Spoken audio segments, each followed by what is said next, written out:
Le 8 mars, des vols internationaux sont arrivés à l'aéroport international de Manille, la capitale des Philippines. Dans le hall d'arrivée de l'aéroport, 2 touristes étrangers ont déclaré qu'ils étaient contents et impatients de visiter les Philippines, mais qu'ils n'avaient pas pu le faire avant en raison des restrictions d'entrée dues à l'épidémie. Les Philippines sont un pays très très beau et je n'avais jamais vu les Philippines avant. C'est la première fois pour moi, je suis très heureuse. Tous les gens ici sont très très gentils. C'est vraiment cool, vraiment cool. First of all, they gave me a tourist visa. D'abord, ils m'ont donné un visa de tourisme de 30 jours, donc je vais rester. Je prévois de visiter Batangas et d'autres endroits, vous savez. Et je vais avoir du bon temps. Les Philippines me manquaient. Depuis l'apparition de la Covid-19 aux Philippines en 2020, le gouvernement de Manille a interdit aux touristes étrangers d'entrer dans l'archipel.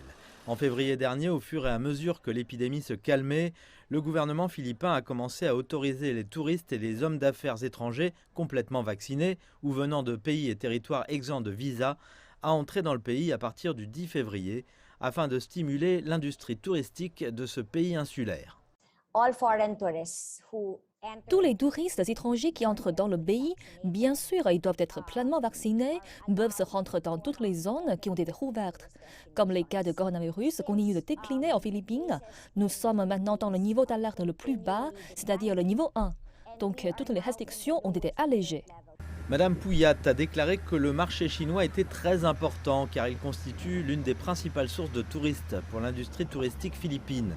Elle s'attend donc à ce que les Philippines autorisent davantage de touristes chinois et d'autres pays à visiter le pays en avril prochain. Dans le même temps, le ministère philippin du tourisme s'associera à plusieurs services gouvernementaux pour prendre des mesures de prévention contre l'épidémie afin de garantir la santé et la sécurité des touristes chinois.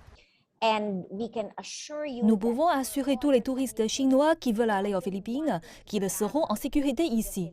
Et même s'ils devront suivre un certain nombre de protocoles, ils pourront beaucoup s'amuser ici aux Philippines. Le niveau d'alerte épidémique a maintenant été abaissé au niveau le plus bas dans la région métropolitaine de Manille, ainsi que dans 38 autres régions des Philippines, et toutes les installations commerciales ont pleinement repris leurs activités.